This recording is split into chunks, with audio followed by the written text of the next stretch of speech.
नमस्कार दोस्तों, मैं पवन कुमार आप सभी का स्वागत करता हूं मेरे चैनल पर। उम्मीद करता हूं कि आप सब अच्छे होंगे। आज मैं आपको बताऊंगा मित्सुबिशी हेवी ड्यूटी की एक नई सीरीज़ लॉन्च हुई थी लास्ट ईयर, जिसमें YXP सीरीज़ है। एक्चुअली मॉडल नंबर इसका है SRK13 YXP and SRK18 YXP। ये जो YXP सीरीज़ नई लॉन्च करी थी कंपनी ने लास्ट ईयर, जिसमें 1.5 टन में अगर आप देखते हो तो वो 3 स्टार रेटिंग में आता है इन्वर्टर, और 1 टन में जो आता है वो 4 स्टार रेटिंग इन्वर्टर सीरीज़ में आता है। तो ये नई सीरीज़ लास्ट ईयर कंपनी ने लॉन्च करी थी, बट पीछे से मटेरियल इतना ज़्यादा अच्छी से आ नहीं रहा था फ्लो में।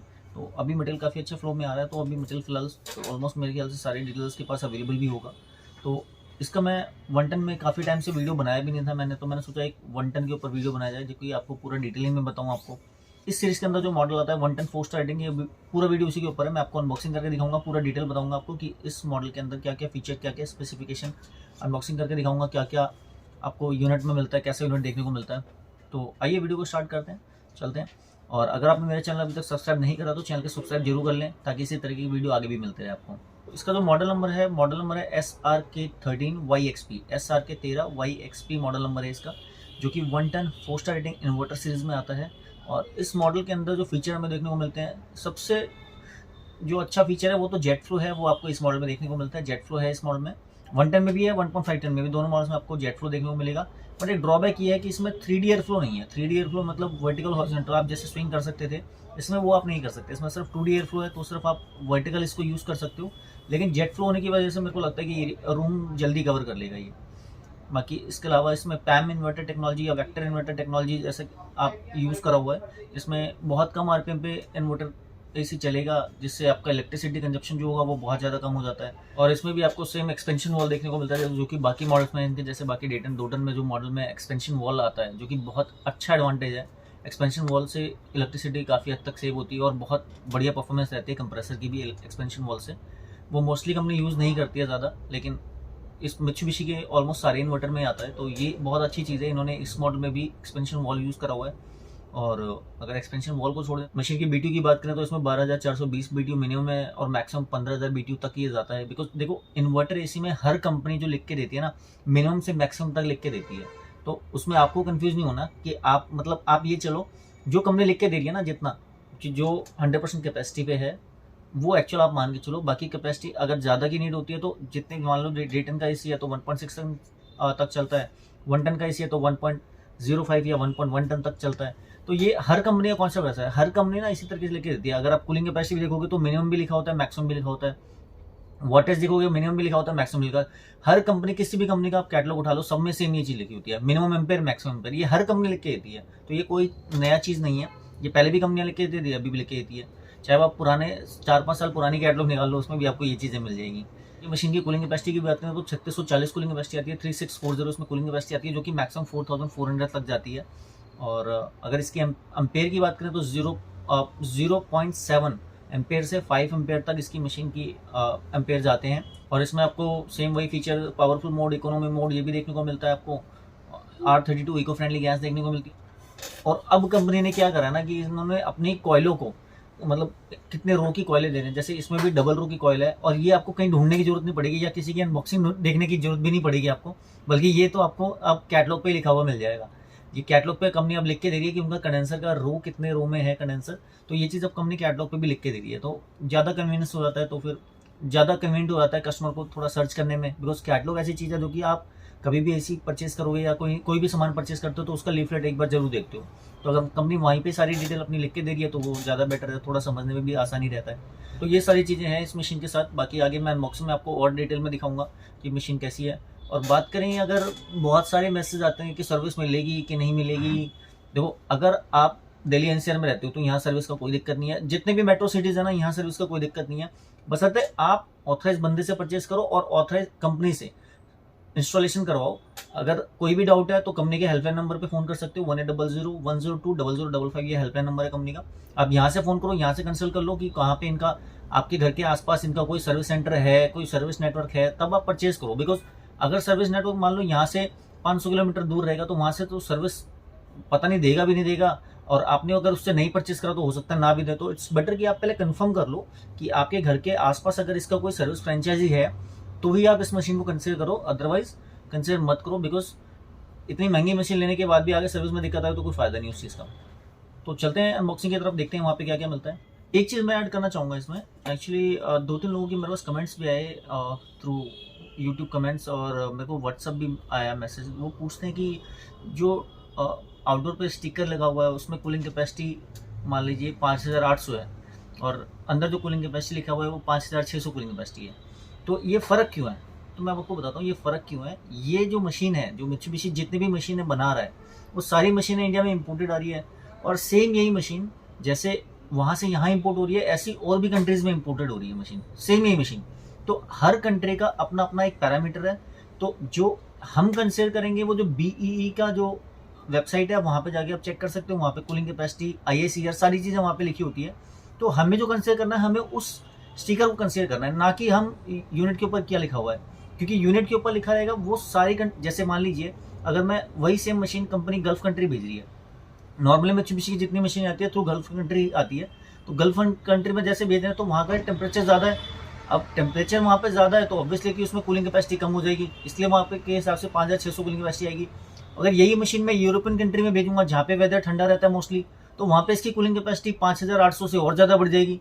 तो इसलिए ये फ़र्क है, अदरवाइज वैसे कोई फ़र्क नहीं है। ये कंपनी ने ये कंपनी का एक स्टैंडर्ड एक मशीन हो गई। उसके बाद हर कंट्री का अपना अपना डिज़ाइन स्ट्रक्चर होता है। मशीन BE का जैसे इंडियन का है, BE है हमारा, ऐसे हर कंट्री का अपना एक स्ट्रक्चर है, तो उनके थ्रू मशीनें बनती है। हर कंपनी के अपने अपने पैरामीटर के हिसाब से होता है, वहाँ की लेबलिंग लगती है। तो बस इसलिए ये फ़र्क है, बाकी वैसे मशीन में कोई फ़र्क नहीं है। जो हमें कंसिडर करना है वो हमें जो अपना स्टार का स्टिकर है या फिर अपना जो लेबलिंग वाला स्टिकर लगा हुआ है, जो कैटलॉग के ऊपर लिखा हुआ है, वो इंडियन गवर्नमेंट अप्रूव के थ्रू ही आ रहा है, तो हम वो कंसिडर करेंगे और उसमें कंसिडर करने की इतनी ज़रूरत नहीं है। तो ये है इसका Mitsubishi heavy duty 1.1 ton 4 star rating inverter, इसका आउटडोर। ये एक्चुअली नया मॉडल है, और जैसे कि आप देख सकते हो इसके ऊपर मॉडल नंबर SRK13, SRC होता है आउटडोर के ऊपर और SRK होता है इंडोर के ऊपर, दोनों की सीरीज़ में। SRC13YXPW6 ये इसका मॉडल नंबर है, जो कि 1 टन 4 स्टार रेटिंग में आता है। इसमें आपको जो स्पेसिफिकेशंस मिलती है वो ये है। इसमें इंडोर में क्या क्या आता है वो लिखा हुआ है, आउटडोर में सिर्फ एक आउटडोर यूनिट आता है। इस मशीन की कूलिंग कैपेसिटी मिलती है आपको 3640, सिंगल फेस मशीन है, पावर इनपुट है 1.1070 और आउटडोर का वेट है 26.5 kg। R32 eco friendly gas आता है। और जैसा कि आप देख सकते हो काफ़ी छोटा छोटा लिखा हुआ है, ये फरवरी 2022 की इसकी मैन्युफैक्चरिंग है। और इसकी जो ISER है, स्टार रेटिंग का स्टिकर है, वो है 4.20, मॉडल नंबर 3640। इलेक्ट्रिसिटी कंजप्शन जो है इसके अंदर वो मिलता है आपको 670 यूनिट्स पर ईयर, मतलब 1600 घंटे में 670 यूनिट की कंजप्शन ये करता है। तो स्पेसिफिकेशंस काफ़ी अच्छी है, मेड इन थाईलैंड मशीन है। MRP की बात करी जाए तो 43,990 इसकी MRP है। और देखते हैं क्या आता है, और कुछ नहीं मिलता है इसमें, सेंसर वगैरह। यहाँ पे एक स्टिकर लगा हुआ है, जैसा कि अब कंपनी स्टिकर भी लगा के देती है, जो कि है extended warranty, 10 years warranty on compressor, 5 year warranty on PCB। यहाँ कुछ टर्म कंडीशन लिखी हुई है कि रजिस्टर करना पड़ेगा within 15 days from date of purchase to avail this offer by calling on 1800-102-0055 or www. For detailed terms and condition is extended warranty is only applicable if installation is done through authorized dealer or service center। तो इस बात का ध्यान रखना थोड़ा ज़्यादा ज़रूरी है, बिकॉज इतनी महंगी मशीन लो और कल को कंपनी वारंटी के लिए परेशान करे तो वो भी अच्छी बात नहीं है। तो इसलिए कंपनी से जब भी आप मशीन परचेस करते हो कहीं से भी, ऑथराइज सर्विस सेंटर या ऑथराइज डीलर से ही आप इंस्टॉलेशन कराएं, ताकि वारंटी में कोई इशू ना आए आपको। आइए यूनिट को अब ओपन करके देखते हैं अंदर क्या मिलता है। तो ये है इसका आउटडोर का लुक, जो कि बाकी इन्वर्टर के जैसा ही है, कुछ ज़्यादा अलग नहीं है, बट सिंपल एलिगेंट लुक लगता है ये। और इसमें मित्सुबिशी का लोगो, हैवी ड्यूटी इन्वर्टर, और देखते हैं क्या क्या है इसमें। कुछ यूनिट के डिटेल्स जो कि यहाँ के हिसाब से भी है और बाहर के हिसाब से भी है, जो इन्होंने लिखा हुआ है आप देख सकते हो। जैसे कि इसमें 1100 वाट दिया हुआ है, 3500 इसकी कूलिंग कैपेसिटी दी हुई है। जो रनिंग करेंट टेम्पेयर है वो 5.A है, ये रेगुलर यूज़ में है। बाकी आपकी हीट लोड के ऊपर डिपेंड करता है और आपके यूजेस पे डिपेंड करता है कि आप किस हीट लोड पर चला रहे हो, कहाँ चला रहे हो, किस सिचुएशन में चला रहे हो। बाकी आउटडोर का वेट 26.5 kg, लगभग आधा किलो के आसपास इसके पास गैस आती है। सर्विस कोड वगैरह कुछ कंपनी की चीज़ें हैं। यहाँ पे इसका सेंसर दे रखा है और कंडेंसर आता है जो कि 100% कॉपर में ही आती है सारी मशीन इनकी। ये इनका कॉपर कंडेंसर है, फिर के ऊपर कोई पेंट वगैरह कुछ नहीं करा हुआ, कोटिंग वगैरह कुछ नहीं है। तो यही था बस आउटडोर में, और तो फिलहाल कुछ नहीं है इसमें। अब देखते हैं, चलते हैं इंडोर की तरफ, देखते हैं वहाँ क्या क्या मिलता है हमें। तो फ्रेंड्स ये है इसका इंडोर यूनिट, जिसका इंडोर का डायमेंशन है 32 इंचेस अराउंड। और जैसे कि आप देख सकते हो यहाँ पे मॉडल नंबर लिखा हुआ है SRK 13YXP। और इंडोर में वही सारी चीज़ें आती है जो बाकी एसीज़ में आती है। Model number SRK YXP W6 1 ton. Indoor में एक इंडोर यूनिट मिलता है पैकेट में आपको, एक remote, 2 filters, installation plate, user manual, AAA batteries 2 and warranty card. 3640 इसकी कूलिंग कैपेसिटी है। सिंगल फेस मशीन है। 1070 उसका पावर इनपुट है। 7.5 kg का इंडोर यूनिट है और थाईलैंड मेड मशीन है। बाकी इंडोर की डायमेंशन जैसे मैंने बताया अराउंड 32 इंचज़ का इसका इंडोर का विड्थ है। तो ओपन करते हैं, देखते हैं अंदर क्या मिलता है। बाकी तो सारी चीज़ें यहाँ पे भी सेम है, स्टिकर कुछ अलग नहीं है, सारी चीज़ें वही हैं। यहाँ कुछ वारंटी के बारे में बताया हुआ है, जो कि मैंने आउटडोर पे भी स्टिकर लगा हुआ सेम, तो मैंने उसके बारे में बताया था, तो सेम है। अब अगर मैक्सिमम जो 2.2 टन तक की मशीन है सब में सेम कंडीशन आती है। बाकी कुछ ब्रांडिंग कुछ ये वो, अंदर देखते हैं अंदर क्या मिलता है। तो ये है इसका इंडोर यूनिट, जो कि बाकी इंडोर से काफ़ी अलग है।